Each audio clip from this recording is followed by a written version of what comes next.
In a quiet, meticulously planned neighborhood, where every lawn looked clipped to regulation and every driveway spotless, small acts of individuality were treated as rebellion. The HOA ruled the streets with letters, fines, and endless talk of uniform aesthetics. Even bird feeders were carefully scrutinized. On one corner lot, however, a tiny wooden windmill spun lazily. At first glance, it seemed harmless, just a decorative piece, no larger than a child. Painted white with red blades, it stood in the flower bed surrounded by tulips. The homeowner had installed it for no reason other than charm. Children giggled when they passed, pointing at its cheerful spin, and neighbors sometimes stopped to admire how it added whimsy to an otherwise plain row of identical houses. But the HOA noticed, and once they noticed, the war began. The first letter was polite but stern. The windmill violated exterior uniformity standards. It was deemed non-conforming and distracting. The board argued that if one person had a windmill, another might demand fountains and other statues, and before long the neighborhood would become chaotic. The second letter threatened fines. The third escalated to legal citations, all for a little wooden decoration that turned in the breeze. Most people would have removed it, bowed to the pressure, and returned the flower bed to approved emptiness. But instead, something shifted. What had begun as whimsy transformed into a principle. The windmill was no longer just wood and paint. It was resistance. It was a refusal to be silenced. Neighbors whispered about the letters. Some thought it foolish to fight the board. Others quietly admired the stand. Karen, the most vocal enforcer in the neighborhood, clutched her clipboard tighter, storming past the yard daily, glaring at the spinning blades like they mocked her authority. The windmill became a line in the sand. Each day it stood, it represented not just decoration, but defiance. And each day, the HOA's frustration grew. The battle, however, had only begun. Because one person's refusal to remove a toy-sized windmill was about to evolve into something no one could have imagined.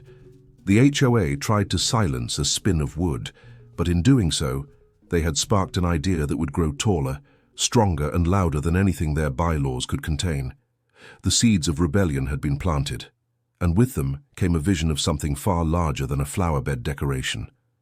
And so, the neighborhood braced for what would come next. The constant letters, fines, and threats did not silence the windmill. Instead, they inspired its transformation. What began as a decorative piece soon became the blueprint for something greater. The homeowner researched, planned, and quietly ordered parts. While the HOA obsessed over aesthetic harmony, an idea was taking root. Why not build a real windmill, one that actually worked? At first, it seemed impossible. The regulations were strict, the neighbors skeptical, and the board relentless. But late at night, after the streets quieted, the foundation was laid. Concrete was poured. Steel poles rose where tulips once swayed. The tiny wooden blades were replaced by aluminum, engineered to catch every gust of wind. The HOA was furious. Letters became thicker, printed with bold fonts and legal jargon. Karen doubled her patrols, snapping photos from every angle, convinced she could stop the construction. But she underestimated what persistence could build. Day by day, the structure grew. It wasn't hidden, it couldn't be hidden. The pole rose higher, dwarfing fences and trees, visible from blocks away. Where once there had been a modest flower bed, there now stood a skeleton of steel and ambition. Neighbors gathered to watch. Some laughed nervously, unsure what the HOA would do. Others whispered in admiration, impressed at the sheer audacity. Children stared in awe, pointing at the tower rising above their roofs. The small wooden toy had become a monument. When the blades were finally mounted, the windmill roared to life. Its giant arms cut through the sky, spinning with a sound that carried down the street. Lights flickered on in the house, powered not by the grid, but by the wind itself. The impossible had become real. For the first time, the cul-de-sac saw energy pulled from the sky, free and clean. The HOA had demanded silence, but instead, the windmill had become louder than ever. Its every spin a declaration of independence. Karen raged. She filed endless complaints, held emergency meetings and demanded the city intervene.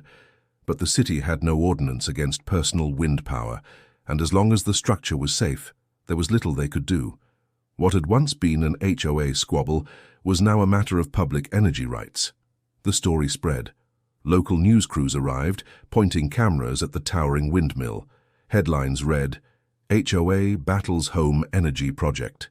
Articles framed it as a fight between progress and pettiness, innovation versus control. What the HOA had hoped to erase was now broadcast across the county. Cars slowed when passing. Visitors stopped to take photos. Supporters mailed letters of encouragement. The windmill wasn't just energy, it was spectacle. The HOA's fury deepened. They weren't just losing control of one flowerbed, they were losing control of the entire neighborhood narrative. For years, they had dictated how houses looked, how lawns were cut, how residents lived. Now, one towering windmill threatened their authority more than any untrimmed hedge or misplaced trash bin ever had. The HOA doubled down, but every attempt backfired. The more they fought, the taller the windmill seemed to stand. The more they complained, the more people admired its blades turning defiantly against the sky. By the time the second month passed, the windmill had grown from a neighborhood nuisance to a landmark. And as the blades turned, they whispered of a new era, a community not ruled by fear of fines, but by the power of resilience. The HOA wanted silence. Instead, they had created a giant. The windmill no longer belonged only to the homeowner. It belonged to the entire street, then the town, and soon enough, the wider world. What was once dismissed as decoration was now a fully functioning energy source, capable of powering not just a single home but part of the block. Neighbors began to ask questions. Could they build one too? Could the entire neighborhood break free from the grip of utility bills? Could the HOA even stop them if they tried? The board scrambled. Emergency notices filled mailboxes. Karen held late-night rants on porches, insisting the structure was unsafe, unsightly, and dangerous. But the evidence was undeniable. The windmill generated clean power, lowered costs, and had become a local attraction. Families visited on weekends to see it up close. School teachers organized field trips. Engineers dropped by to study its design. The HOA's warnings looked smaller and smaller against the backdrop of spinning blades. Soon reporters arrived, not just from local channels but national outlets. The story captured imaginations. One person versus the HOA, individuality versus conformity, renewable energy versus outdated control. Interviews, headlines, and documentaries followed. Each time a camera turned toward the windmill, the HOA lost more ground. In desperation, the board tried legal court action. But courts moved slowly and public opinion moved fast. By the time hearings were scheduled, the windmill had already achieved something more powerful than any legal ruling. It had shifted the culture. Neighbors stopped trimming their bushes to exact lengths. Families painted their shutters brighter colors. One even installed solar panels without seeking permission. The HOA's authority cracked like glass under pressure. Karen, once the loudest voice of enforcement, found herself drowned out by laughter, joy, and admiration for the tower she had tried so hard to erase. Each time she passed it, the blades seemed to spin faster, mocking her clipboard and her crusade. At last the HOA conceded.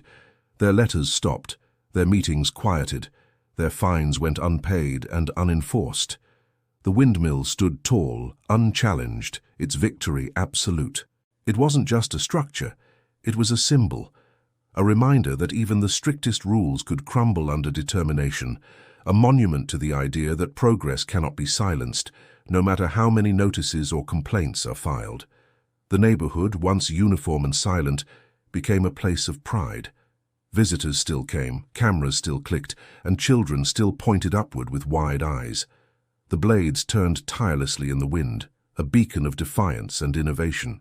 And so what began as a toy-sized decoration, meant to bring a little joy, became a giant windmill that brought freedom, energy, and change. The HOA tried to silence it. Instead, they had built its legend.